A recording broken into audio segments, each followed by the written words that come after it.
ನಾಳೆ ಬೆಳಗ್ಗೆ ನರೇಗಾದ ದೊಡ್ಡ ಕಾರ್ಯಕ್ರಮವನ್ನು ನಾವು ನರೇಗಾ ವಿಚಾರದಲ್ಲಿ ನಮ್ಮ ಹೋರಾಟ ನಡೀತಾ ಇದೆ. ನಾನು ಹೋಗೋದು ಬರೋದು ಇದೆಯಪ್ಪ. ಸಿಎಂ ನಾನಿಬ್ಬರು ಹೋಗಿ ಇನಾಗ್ರೇಟ್ ಮಾಡ್ತೀವಿ. ನಾಳೆ ಬೆಳಗ್ಗೆ ನರೇಗಾದು ಚಿಕ್ಕಬಳ್ಳಾಪುರ ಜಿಲ್ಲೆ, ಕೋಲಾರ ಜಿಲ್ಲೆ ಸೇರಿಸಿ ಒಂದು ದೊಡ್ಡ ಕಾರ್ಯಕ್ರಮವನ್ನು ನಾವು ನರೇಗಾ ವಿಚಾರದಲ್ಲಿ ನಮ್ಮ ಹೋರಾಟ ನಡೀತಾ ಇದೆ. ಸುರ್ಜೇವಾಲಾ ಅವರು ಬರ್ತಾ ಇದ್ದಾರೆ. ಎಲ್ಲ MLAಗಳು ಕೂಡ ಬರಬೇಕು. ಈಗಾಗಲೇ ಅನೇಕ ಕ್ಷೇತ್ರಗಳಲ್ಲಿ ಎಲ್ಲ ಪಾದಯಾತ್ರೆ ಕೂಡ ಮಾಡಿದ್ದಾರೆ. ಯಾವುದಾದ್ರು ಉಳ್ಕೊಂಡಿದೆ ಪಾದಯಾತ್ರೆ ಅಲ್ಲೂ ಕೂಡ ನಾವು ಮುಂದುವರಿಸ್ತೀವಿ, ನಿರಂತರವಾಗಿ ಮುಂದುವರಿಸ್ತೀವಿ. ಸೊ ಜೊತೆಗೆ ನಾನು ಬೆಂಗಳೂರು ಸಿಟಿ ಎಲ್ಲ ರಿವ್ಯೂ ಮಾಡಿದ್ದೀನಿ.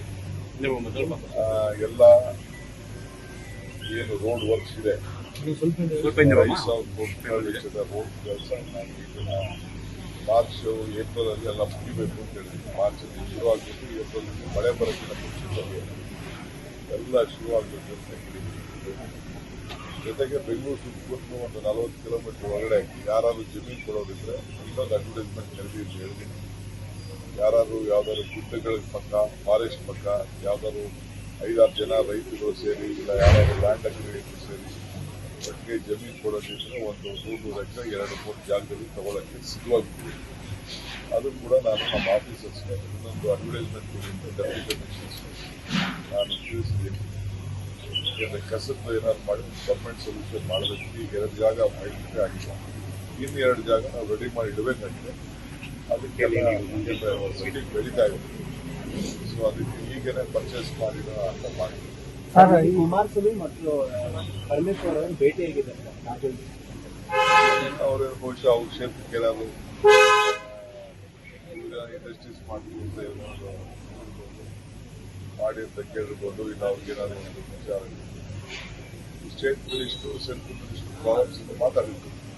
ಸರ್, ಮುಂದಿನ ವಾರ ದೆಹಲಿಗೆ ಏನಾದ್ರು ಹೋಗ್ತಾ ಇದ್ದೀರಾ ಯಾರು ಹೇಳಿ? ನೀವು ಸರ್ ಮುಂದಿನ ವಾರ? ನಾನು ಹೋಗೋದು ಬರೋದು ಇದೆಯಪ್ಪ. ನಾನು ಹೋಗಿದೆ, ಯಾರು ಹೋಗ್ತಾರೆ? ಯಾವಾಗ ಕರೀತಾರೆ, ಯಾವ ಇರ್ತದೆ, ಯಾಗೆಲ್ಲ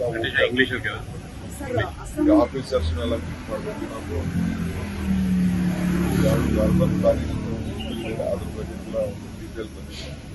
ನಮ್ಮ ಆಫೀಸರ್ಸ್ ಕಳಿಸ್ತಾ ಇದ್ದೀವಿ. ನಾಳೆ ನಮ್ಮ ಆಫೀಸರ್ಸ್ ಹೋಗ್ತಾರೆ. ಅದ್ರ ಬಗ್ಗೆ ನಮ್ಮ ಒಂದು ಡಿಮ್ಯಾಂಡ್ ಆಗ್ತಾ ಇದೆ.